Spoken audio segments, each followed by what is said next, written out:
Merhaba aslanlar, 2026 yılı gökyüzü gündemine hoş geldiniz.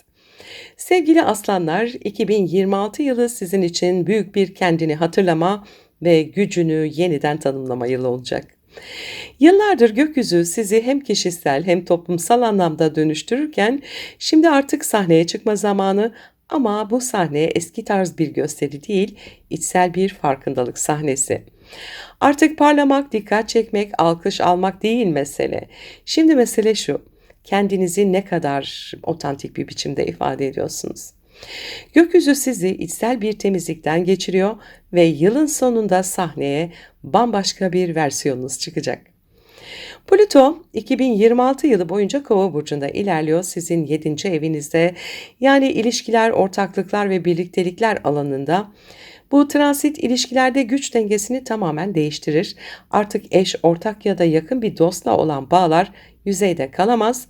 Gerçek, derin, dürüst bir bağ kurulmadıysa Plüto bunu açığa çıkarır. Eğer bir ilişkide manipülasyon, gizli rekabet veya duygusal güç oyunları varsa 2026 bunları yıkar. Ama yıkımın ardında büyük bir yeniden doğuş vardır.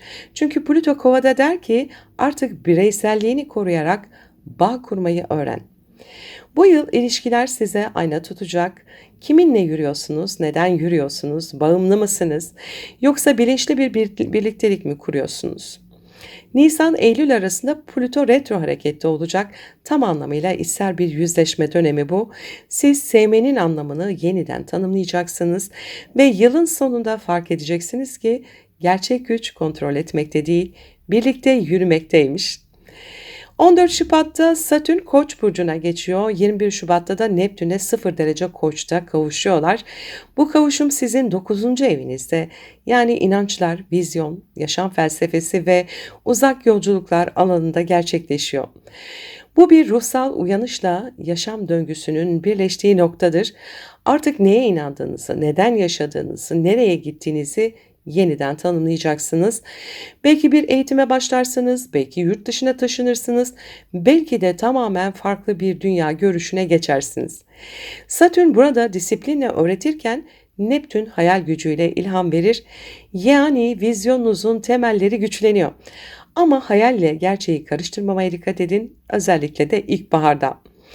17 Temmuz'da 2 Aralık arasında Satürn retro olduğunda hedeflerinizi yeniden yapılandırmanız gerekebilir. Bu dönem neyi gerçekten istediğinizi anlamanızı sağlar ve sonunda netleşirsiniz. Artık kendi inançlarınızın liderisinizdir. 25 Nisan'da Uranüs İkizler Burcu'na geçiyor. Bu sizin 11. evinizde, yani arkadaşlıklar, sosyal çevre, toplumsal hedefler alanına giriyor. Bu geçişle birlikte 2026'dan 2033'e kadar toplumsal çevreniz tamamen değişiyor. Yeni insanlar, yeni çevreler, yeni amaçlar, belki de hayatınızın yönünü belirleyecek biriyle bu dönemde tanışacaksınız. Uranüs burada farklı düşünme cesareti ister. Artık kalabalıklara uymak değil, kalabalıklara uyandırmak zamanı. Yeni teknolojiler, bilim, dijital alanlar, sosyal yenilikler, bu konulara açık olun. Birçok Aslan Burcu bu dönemde toplum önünde yeni bir kimliğe bürünecektir. Bir proje, bir fikir ya da bir mesajla geniş kitlelere hitap etmeye başlayabilirsiniz. Ama unutmayın, gerçek lider kalpten konuşandır. Uranüs sizden bunu isteyecek.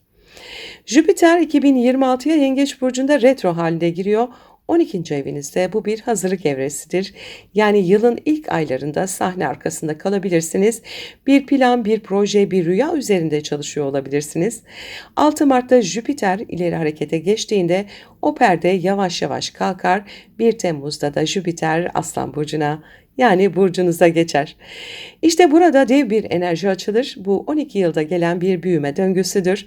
Jüpiter Aslan'da kendine inanmanın ve kendi ışığınla büyümenin sembolüdür. Artık evren size diyor ki kendini göster, ama içtenlikle. Kariyerinizde ilerleme, kişisel fark edilme, sahneye çıkma, yaratıcılığın ödüllendirilmesi hepsi mümkün. Ama Jüpiter'in hediyesi özgüvenle doğru orantılıdır. Ne kadar samimi olursanız o kadar parlayacaksınız. 8 Aralık'ta Jüpiter retroya dönerken içsel bir sorgulama başlar. Ben kimin için parlıyorum? Ben kimim? Bu sorunun cevabı 2027'ye nasıl gireceğinizi belirleyecek. Venüs'e baktığımızda 3 Ekim ile 14 Kasım arasında Venüs Terazi burcunda retro yapacak. Bu da sizin 3. evinizde, yani iletişim, yakın çevre, kardeşler ve zihinsel bağlantılar alanında. Bu retro geçmişte söylenmiş ya da söylenmemiş sözleri gündeme getirir. Birini affetmek, kendinizi ifade etmek, duygusal iletişimi onarmak için güçlü bir dönemdir. Aşk açısından eski bir bağlantı yeniden canlanabilir, ama Venüs retrodayken geçmişi yeniden yaşamak değil, anlamak gerekir. Bu dönemde acele kararlar almayın, özellikle Kasım ortasına kadar. Eğer yazar, konuşmacı veya yaratıcı bir işle uğraşıyorsanız, Venüs retrosu size ilhamın sessiz yüzünü gösterecektir. Zihninizin içindeki duyguları sanata dönüştürün. 2026'da 3 tane Merkür retrosu var. Hepsi de Su burcunda gerçekleşiyor. Bu sizin için duygusal farkındalık dönemleri demektir. 26 Şubat'la 21 Mart arasında Balık burcunda retro yapacak. 8. evinizde finansal paylaşımlar, borçlar, duygusal bağlar yeniden ele alınır. Gizli bilgiler açığa çıkabilir, sezgiler de artar. 30 Haziran'da 24 Temmuz arasında Yengeç burcunda retroda olacak. 12. evinizde içsel geri çekilme, ruhsal farkındalık, rüyalar, bilinçaltı temaları öne çıkar. Bu dönemde yalnız kalmak, kalbinizi dinlemek iyileştirici olur. 23 Ekim ile 14 Kasım arasında da Akrep burcunda retroda olacak. 4. evinizde aile içinde iletişim zorlukları yaşanabilir. Ev değişiklikleri, geçmişle yüzleşmeler, duygusal köklerinizle bağlantı kurma zamanı. Bu 3 retro size sabrı, empatiyi ve iç sessizliğinin gücünü öğretecek. 2026'nın ilk yarısında ay düğümleri Balık Başak hattında, yani sizin 8. ve 2. ev aksınızda ilerliyor. Maddi güvenlik ve paylaşım temaları gündemde. Kuzey ay düğümü Balık'ta maddi konuların ötesinde ruhsal paylaşımda öğrenme zamanı diyor. Kaynakları paylaşmak, yardımlaşmak, duygusal bağlarda fedakarlık göstermek. 27 Kasım'da da ay düğümleri Kova Aslan aksına geçiyor. Bu sizin ilişki ve benlik ekseninizi tamamen dönüştürecek. Kuzey ay düğümü Kova'da biz bilincini getirir. Güney ay düğümü Aslan'da ise ben egosunu.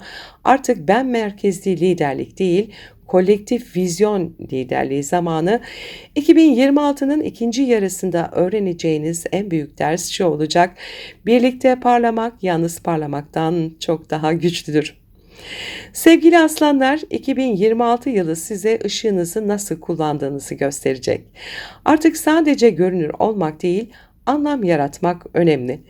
Plüto ilişkilerinizi derinleştiriyor, Satürn ve Neptün vizyonunuzu büyütüyor, Uranüs sizi yeni çevrelere taşıyor, Jüpiter ise sizi yeniden parlatıyor. Ama gökyüzü sizden tek bir şey istiyor: gerçekten kim olduğunuzu hatırlamanızı.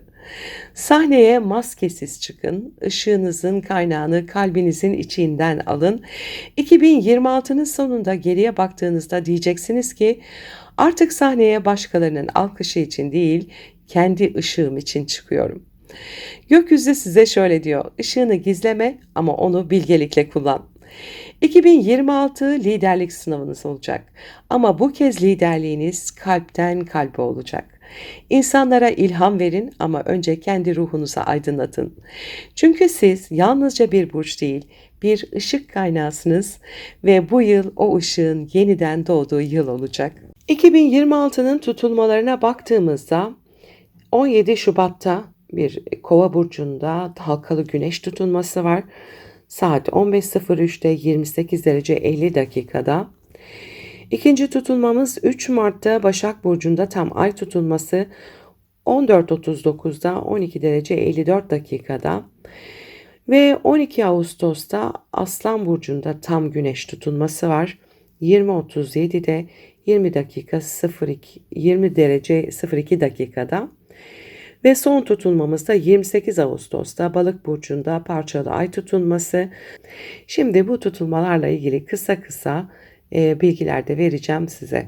Sevgili aslanlar, 2026 yılının en dikkat çekici gökyüzü olaylarından biri 17 Şubat'taki Kova burcundaki güneş tutulması.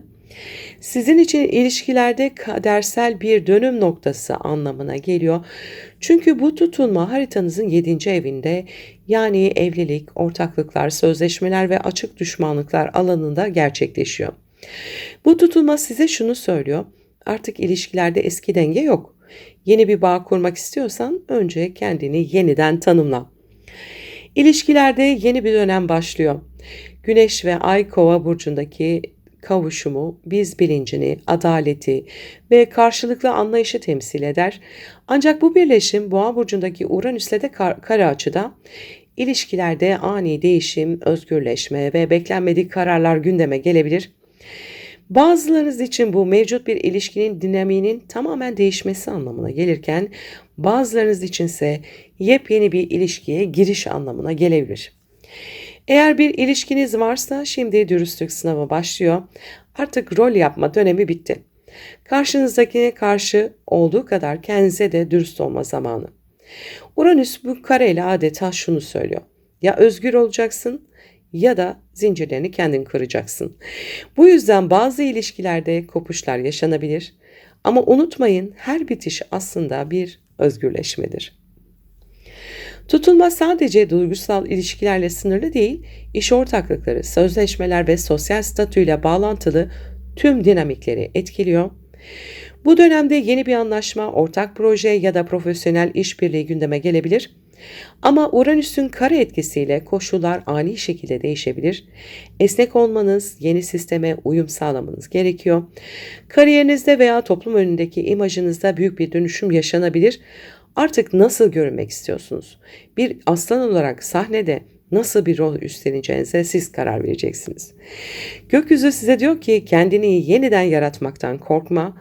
Işığını kiminle paylaştığın her şeyi değiştirir. Sevgili aslanlar, 3 Mart'ta gerçekleşecek olan Başak Burcu'ndaki tam ay tutulması sizin için maddi, manevi ve duygusal güvenlik alanlarında önemli farkındalıklar getirecek.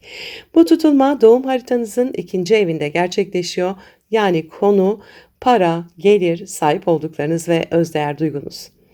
Ama mesele sadece maddiyatla sınırlı değil. Bu tutulma size gerçek değerin neyle ölçüldüğünü soracak.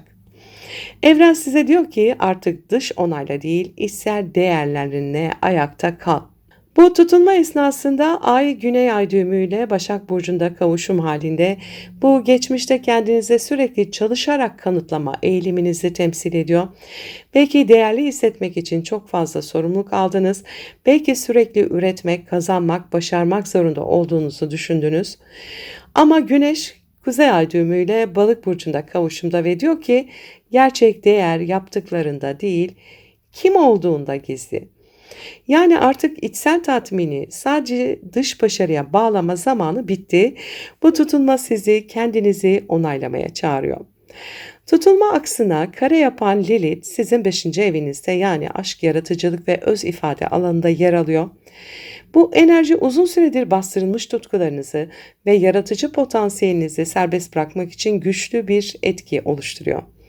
Ama Lilith enerjisi kolay değildir. Bazen ben artık böyle yaşamak istemiyorum dedirtir insana. Aşk ilişkilerinde kendi değerinizin sorgulandığı durumlar gündeme gelebilir. Belki biri sizi yeterince takdir etmiyor. Belki siz kendinizi ifade edemiyorsunuz. Bu tutunma bu dengeyi kırar, size önce kendini onurlandır der. Aynı şekilde yaratıcı işler, hobiler ya da çocuklarla ilgili temalarda da baskılanmış duygular açığa çıkabilir. Lilith burada size cesaret verecek, kalbinin ateşini saklama diyecek. Sevgili aslanlar, 12 Ağustos'taki burcunuzdaki tam güneş tutulması sizin için hayatınızın yönünü, kimliğinizi ve kaderinizi tamamen yeniden şekillendirecek bir dönemin eşiği. Bu tutulma sizin 1. evinizde, yani kişiliğinizde, duruşunuzda, dış dünyaya yansıttığınız kimlikte gerçekleşiyor.